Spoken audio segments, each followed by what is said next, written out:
Hi there. In this tutorial, we'll go through a very simple example of learning how to annotate time series data using this cute little tool called Nova that's been released by the HCM lab at Augsburg University. I don't think they built this tool for time series annotation as such. You can do a lot of other things, but I'll just go through a simple demo of basically doing time series annotation with this tool. So first step, let's load a file. I've prepared a very simple accelerometric multi-channel time series data file. Let's kind of see what's inside it. Okay, you can see 5 columns. It's a standard CSV file. The first column is timestamp. The second column pertains to the accelerations on the x-axis of a device. So let me pull up this image. So you have this data actually came from a smartphone, rather the accelerometric sensor inside the smartphone when I was walking. And you basically see that you have the data coming in, measuring accelerations along the x-axis, the y-axis, and the z-axis. So this is basically the x-axis data, the y-axis data, the z-axis data. The last column is the magnitude axis, which is basically the root of the square sum of the accelerations of the individual axis, which is square root of ax squared plus ay squared plus az squared. So let's load this file. And here we sometimes don't know what the sampling rate is. That's fine. You set the sampling rate to be 1, which implies that it thinks that every row of your data came at a different time instant. And it'll so when I load this, you'll see that the first axis that it is loaded, or axis number 0, pertains to the timestamps as it monotonically and linearly grows. And this is basically the x-axis accelerations. Now we kind of go to the next column, which is the y-axis accelerations, the z-axis accelerations, and the fourth column, or column 4, or the fifth column, being the magnitude, or AMAG.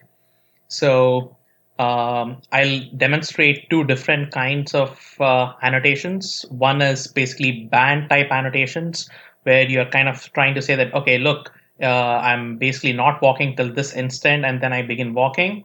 So I'll try to do this activity classification, which is not, or activity level, annotation, which is not very granular. And then we'll also deep dive into, the specific point level annotations.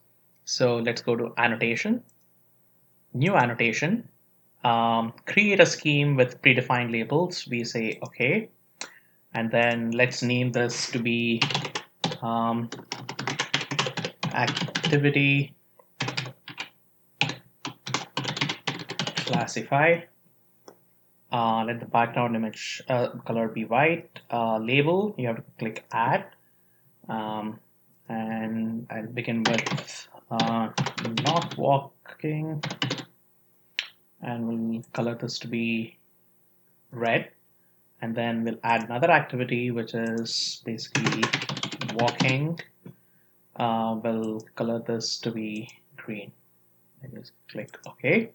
So you see that this activity has been registered.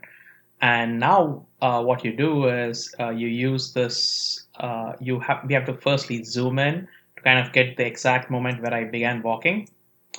So let me kind of make this a little bit bigger. Okay, so let's actually zoom in and drag this back in here. So roughly at this point of time in time, I began walking, and this is the beginning of my first gait cycle. So I put the cursor in here, and then I right click, right? And then what I do is you get the option to basically drag this to the left or to the right. And then I pull this all the way in here. So I basically say, okay, this is not walking.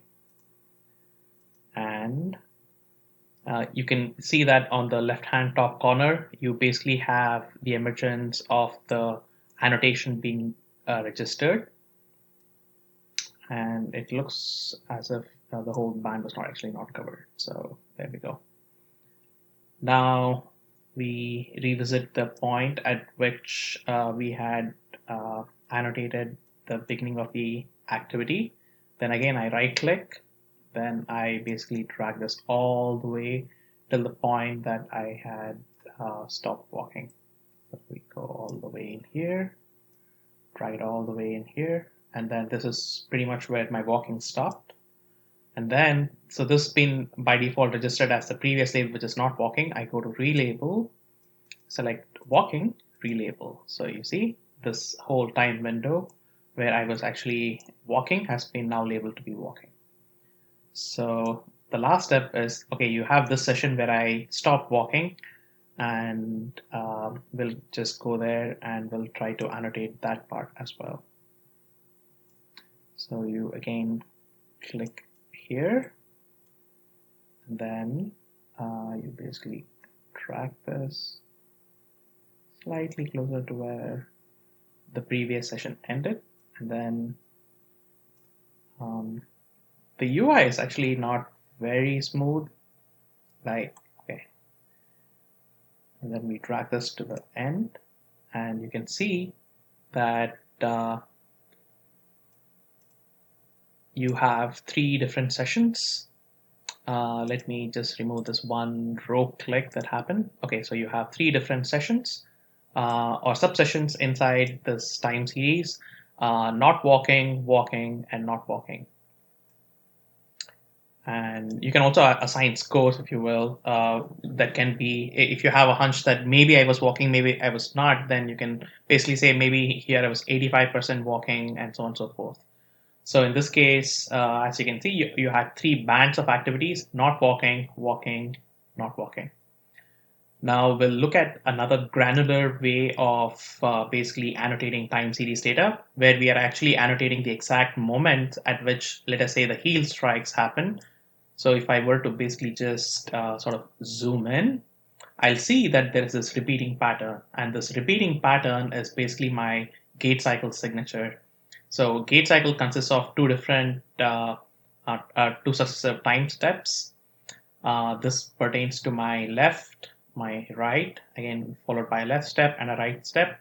So I know that at this instant my gate cycle began, and this instant my gate cycle ended. This is more like domain knowledge. You might have different ideas about annotating different instants in your own data. So how do I do this? So you again go to annotation, new annotation, create a scheme with predefined labels. Again, you say okay.